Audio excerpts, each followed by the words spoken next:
Hey everyone, it's Mary and welcome back to my channel. Today is 30 Days of Inspiration and today's discussion is about gratitude.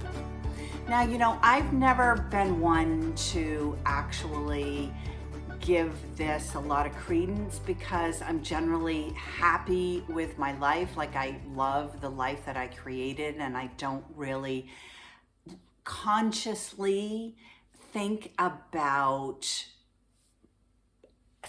being grateful, like stopping to notice. But the world is not in a great place right now for many people. And I believe that these rituals of being grateful for what we have can't hurt, right? So, a lot of times I just came from a meeting and it was with a bunch of Polish high school students. And there's such a difference in the way people live between America and Poland. In that, I was trying to describe how I lived in America, where I had the big house, I had a 2-car garage, and I had 2 cars to go in it. Everything was, I had a walk-in closet. I had stuff. I used to call it stuff to dust. And now I'm in Poland and we had to downsize. Because that's just how you live over here. This is like tiny house country. I think most of Europe is, or most of the rest of the world is. But now I live in 450 square feet. And my life is more rich without the stuff that I had to dust or accumulate or feel like I needed. And it was an interesting discussion with these students about how stuff isn't what makes you happy. It's you that has to make you happy.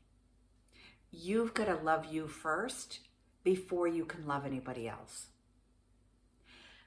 So it's taking all of the thoughts of bigger, better, more, like I need, instead of turning the focus to I have.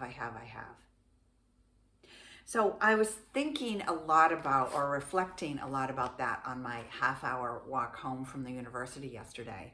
And it made me think of a gratitude journal that I had created, which is up on my website. I'm going to put a link to it down below. But it goes over taking gratitude from a day to a week to a month, and how to add a gratitude ritual, if you will, to your life. So let me just read some of the thoughts to you from the gratitude journal, which is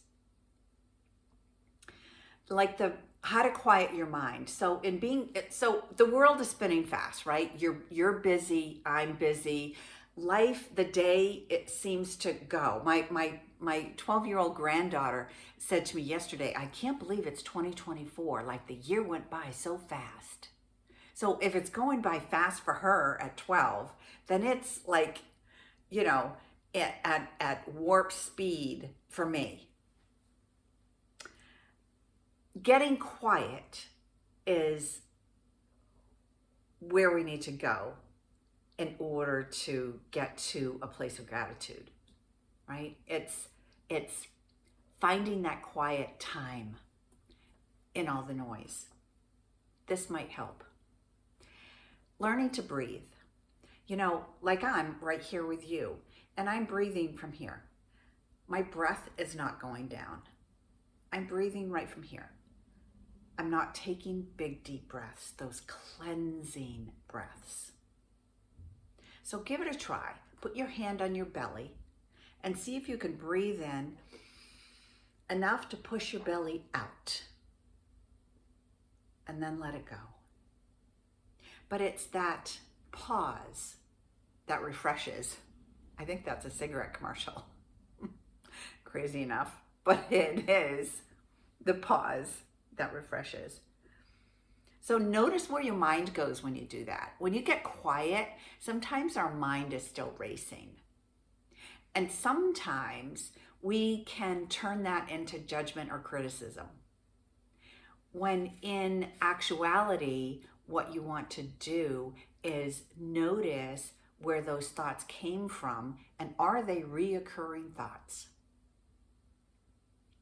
Because maybe it's time to sit with those thoughts and let them pass by without holding on to them, without giving them any notice. Just let them pass by. It's the hard part, trust me. This isn't easy. All this stuff is simple. It's not easy. And it's free, right? It's free for you to do. Therefore, it makes it really difficult. Sometimes it's better to just pay for stuff and pay a lot for it so that we'll actually do it, right? But just let them fly by. Breathe so that your belly expands. Put your shoulders down. Let it out. Release the thoughts and breathe in some love. This gratitude ritual of getting quiet can bring us to think about what we're grateful for in the moment. These tulips. I have blue skies today. Like, that's totally unusual for us here in Poland this time of year. I have heat. I have a beautiful apartment. I have food on my table.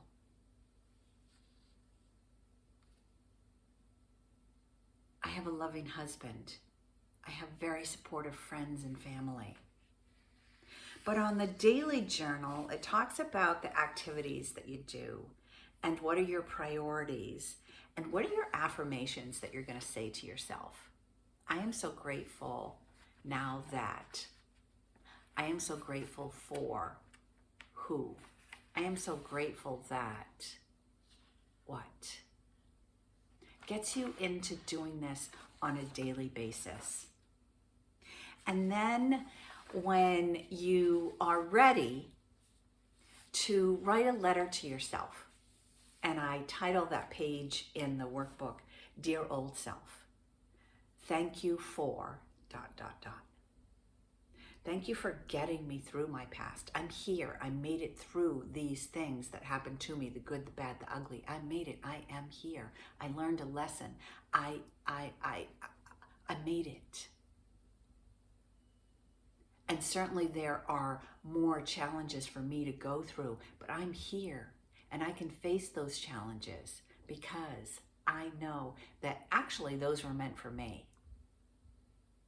And I am going to get through these without a fight, without judgment or criticism of myself. Dear old self, thank you for ... Actually, a lot of people who do this exercise, the letter ends up becoming this 3, 4, 5, 6 ongoing letter. For every day they're adding a little bit something, because every day as you release the binds of judgment and criticism of others as well as yourself, you begin to see other things that you are thankful for. So don't be surprised by that, and don't be surprised in any of this if you get emotional about it, and that's okay. And then it's being grateful for today. So we're looking at a week, we're looking at the day, and you can list them. And on the paper, I put the date and I also put the weather so that maybe you could track to see if if you are more emotional or become more quiet, or this is easier for you at a specific time of the month. Is it the moon cycles?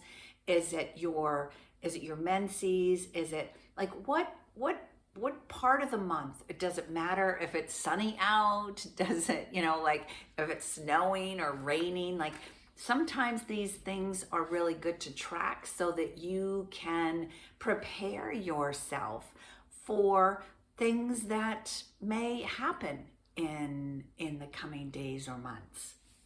And then it's being grateful for the month. So you kind of take your pages of your day and your week and you pick out those gems, pick out those things that are like, oh, wow, this is really exciting that I took the time to uncover this. This is important stuff.